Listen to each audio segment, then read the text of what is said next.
Thank you for joining me for this video, and I hope that your week is off to a tremendous start. And in this video, we're going to be talking about the Houston Texans. That's right. Houston has been in the news a lot this offseason, largely in part to Deshaun Watson. Can't comment too much on that situation because there's a lot of unknowns, and we will see what happens. But one thing I say is that I do not anticipate that he is going to be a part of the Houston Texans this season. And so, with that being said, I will be making my pick with the assumption that Deshaun Watson is not playing. Now, should things change, I'd be happy to come back and redo this video, as I really think that that would drastically help improve this Texans team. That being said, though, the Houston Texans, they made a lot of moves this offseason. They pretty much, they let Will Fuller walk away, and obviously the situation with Watson. So bringing in quarterback Tawad Taylor, and drafting Davis Mills, we'll see how that plays out for them. And then there's a lot of different pieces here on offense, and so we're gonna have to see how this new look Texans team look. Obviously, they still have David Johnson back there, but they brought in Philip Lindsay, and they just brought in, Mark Ingram as well, Rex Burkhead. So a lot of different running backs here. So Houston may be trying to run the ball this upcoming season, and they're definitely going to have to. But I know Tyrod Taylor, he's been a starter at a couple of different places, and he's always been replaced by a rookie. And so, I mean, maybe that's good news if you're Davis Mills, because those rookies have found success in this league. But with that being said, though, losing Watson, that really hurt. Letting Will Fuller go, that hurts, because now you're going to have to rely more on Brandon Cooks, who suffered through a tremendous amount of injuries. You've got Randall Cobb, but at this age, he's only going to give you so much production. Andre Roberts as well.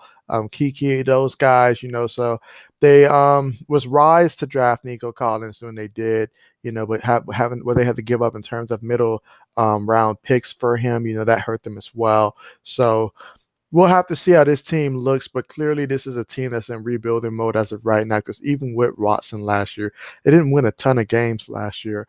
But to be on a more positive note, I mean, obviously now you've got a new coach, David Culley. He's going to come in, look to implement his system, new defensive coordinator in Lovie Smith. And so, now they can start building for the future. They did bring in a ton of new free agents and stuff, as I did notice that. And so we will see how this team gels together.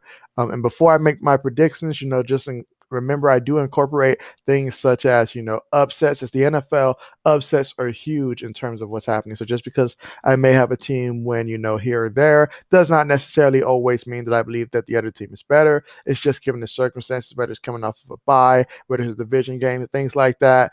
Upsets do happen in the NFL, as it's extremely unpredictable. So that's what makes these predictions so fun. So definitely do bear that in mind. But with all that said, let's go ahead and let's take a deep dive into the Houston Texans here in their regular season that I have for them here. So opening day down here at home for the Houston Texans against the Jacksonville Jaguars. I just feel that at this point in the season, it's going to be a lot of unknowns, especially as to what Jacksonville offense is really going to look like, and so I got the Jaguars winning this first one on the road in week 1.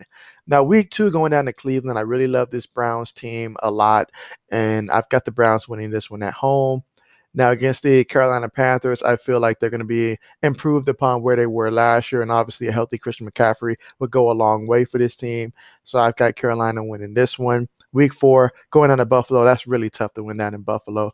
I've got Josh Allen and company winning that one. Week 5, if they had Deshaun Watson like they did last time against these Patriots, that might be one that I could possibly see go, potentially either way. But they don't have Deshaun Watson in this scenario, so I give this one to the Patriots. Week 6 against the Indianapolis Colts, division game. I still got this one going to the Colts. Now, week 7 against the Cardinals. I'm pretty high on the Cardinals. I think Kyler Murray's going to have a tremendous season this year.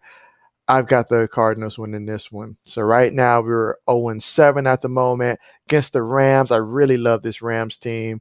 So I've got the Rams winning that one.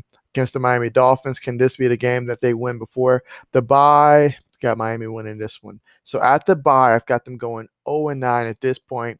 which probably means that Tawad Taylor's probably going to be benched at this point if he's not performing, at a high level. And then maybe Davis Mills will get the run after that bye week for the remainder of the season.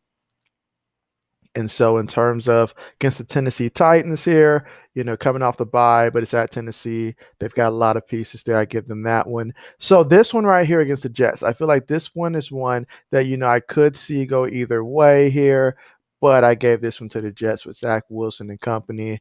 And so, right now, I've got Houston at 0-11. And so at this point, everybody's starting to get stay tuned to the draft. And definitely, though, Houston fans, obviously, I know you guys want to see your team win, and so I mean, I hope that I am wrong for your team's sake, and so, in terms of my predictions thus far. But certainly, I would definitely love to discuss Houston football with you guys, as well as just keeping an eye on the draft, in terms of like prospects that will be eligible for next year's draft and potentially who might come in to be a good fit should Watson do end up leaving these Houston Texans and they need to replace him with whether it's another quarterback or whomever. Certainly be more than happy to discuss, that with you guys. So I hope that, is some consolation right there. Against the Indianapolis Colts, I feel Carson Wentz is going to have a kind of a bounce back year. Maybe not his best year, but better than what we've seen recently. Against the Seahawks got a lot of weapons here. Against the Jacksonville Jaguars down there in Jacksonville, I've actually got Houston winning this game here against the Jacksonville Jaguars because I feel like at this point they'll have the Jaguars a little bit more figured out. And so this is a game that's a winnable game. And I think at this point it just comes together for the Texans and they pull off that W there. Now against the Chargers, I've really been high on the Chargers. Be sure to check out that video. Got the Chargers winning that one. Against the 49ers, 49ers, they're going to be a good team this year. They've got a lot of talent. Got the 49ers winning that one. And then in the final finale against the Tennessee Titans, I've got Tennessee winning that one.